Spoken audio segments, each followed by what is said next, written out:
What's up guys, welcome to Lightroom Tutorials Part 2, and we're going to hop in right away.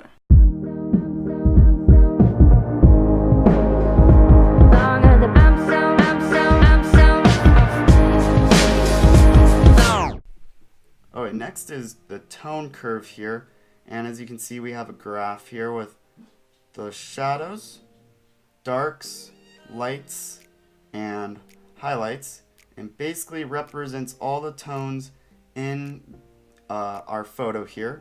And if you were to go to this bottom right and click edit point curve, you can edit different colors here. I'm not going to get into that, that's very much more advanced. We're going to try to stay beginner level here. And as you can see, you're going to want this to kind of represent a bit of an S, kind of like the way my mouse is going a bit. And if you don't feel like editing it yourself, you can go down to linear.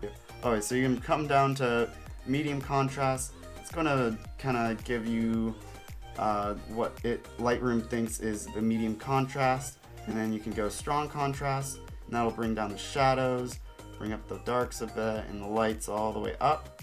That was a very brief overview of tone curve. You guys can look into that more. I'm trying to keep this video as short as possible. Next is color. Color is where you can get pretty creative with your colors and bring out the different colors in your photo. So here we have hue, saturation, and luminance. So basically, and we have all these different colors. We have red, orange, and you can experiment with these yourself. We're going to do yellow here. So basically the hue changes the color. So let's bring it down, and as you can see at the top in the sky, it's gotten a little more red there, a little more red orange. And if we were to bring it up to the top, as you can see, it's gotten greener. So basically the hue means color. And the saturation is the intensity of the certain color that you are editing. So here, as you can see, we're in yellow. So I'll bring it up, and as you can see in the sky and a little bit in the water there, the yellow has been really brought out. A little more color in the sky than before. And then if we bring the saturation all the way down, and as you can see, it's basically gotten black and white in the sky. Luminance is the brightness and darkness of the colors, and if you bring it up, it'll brighten up the yellows. If you bring it down, really darkens the yellows. As you can see, it's gotten this weird noisiness going on, so that's why you never really bring it all the way down. Okay, split toning. So basically you're going to open up your highlights here, and what you can do, you can use these sliders if you like. I like to bring up the color bar. I don't know if that's the right thing. Color bar? I'll say color bar. And as you can see, this is the highlights, and we have the hue, saturation. Hue is the color. As you can see, as I move it along here, it'll change the highlight color. So that's green, that looks crazy. We have blue, that looks a little more natural but not as good. This is like a pink. That's like if you want to go crazy with your colors, but I'd probably bring it to an orange. And then right here, you can turn your saturation down. So it'd be like probably right there is where I'd leave it at 50 if I can hit it. We also have all these different presets to overlay on the photo if we'd want to use yellow, maybe a little bit of a yellow, nice blue. Basically Lightroom just decides what is best for the photo, but I always like to do my own. Next is the shadows. Same thing. The hue is the color, saturation is the intensity of the color.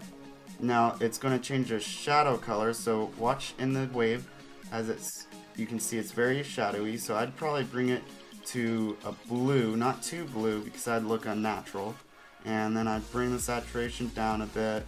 You just want a little bit of color, but not where it's so unnatural. So basically the balance is the balance between the highlights and the shadows. If you bring it down all the way down to the left side, that's going to bring out more of the shadows, and if you bring it all the way up to the right, it's going to show more of the highlights.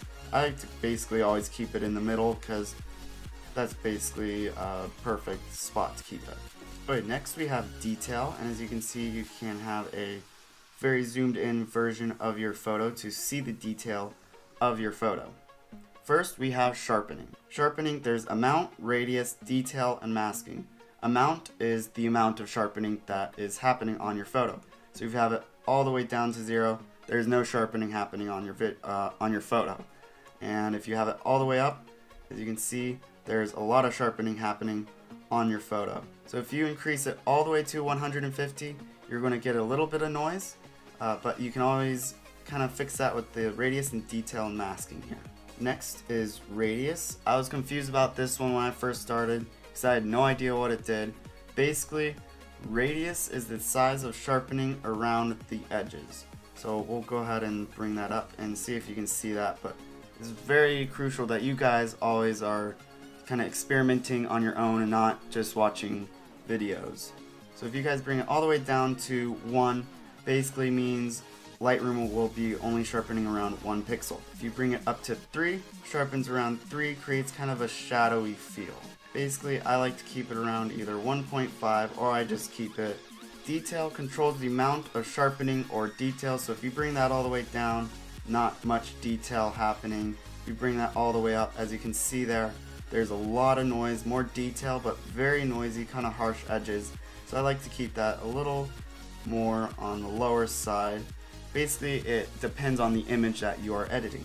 And masking. This is where masking will help you with the noise that you've created within amount and detail. So if you brought these both all the way up, and as you can see, that's very noisy.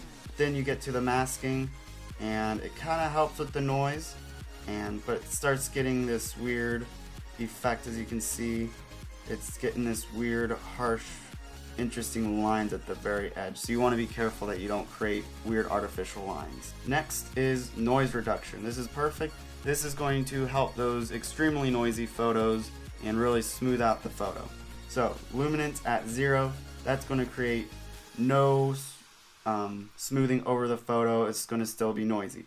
We'll bring up the amount here just to give you a little bit of an example, and the detail just to get that real actual example here. So let's bring up the luminance all the way up to 100, and as you can see, it smooths out the photo, smooths out some of the roughs. Like right here, you can really see it kind of getting very smooth there.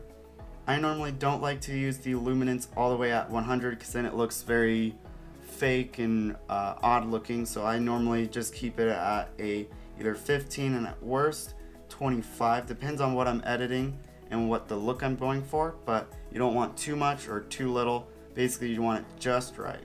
Detail is the detail of the smoothing. Will either, if you bring it all the way down, as you can see right there, we've lost a ton of detail. It looks very smooth, kind of cool, but not the style that I would be looking for. And if you bring it all the way up, you can see that we've kept some of the detail while smoothing out the photo, but normally you don't want to keep your sliders on absolute max or absolute 0. Alright, next is contrast. So basically, the higher you bring up your slider, the higher there will be more contrast in the photo. And then the lower you bring it down, the smoother the photo will look, but you're also sacrificing a little bit of contrast. And as you can see, it's a very, very minute change. You can hardly even tell that anything's been done to the photo. Next, we have color, and that helps with color noise. And if you bring the slider all the way up, will help with the color and detailed edges, but may remove some of the speckled colors around. And then if you bring the color all the way down, smooths out the colors may start to bleed though. And as you can see, there's hardly anything happening on this photo right now.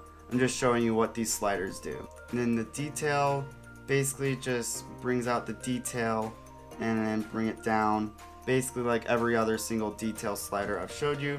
And the smoothness is the same. You bring the smoothness down, smooths out the colors, bring it back up, doesn't smooth out the colors that much. Alright guys, thank you so much for watching. I hope you enjoyed those tutorials. Make sure you like, comment, and subscribe, and I'll see you later.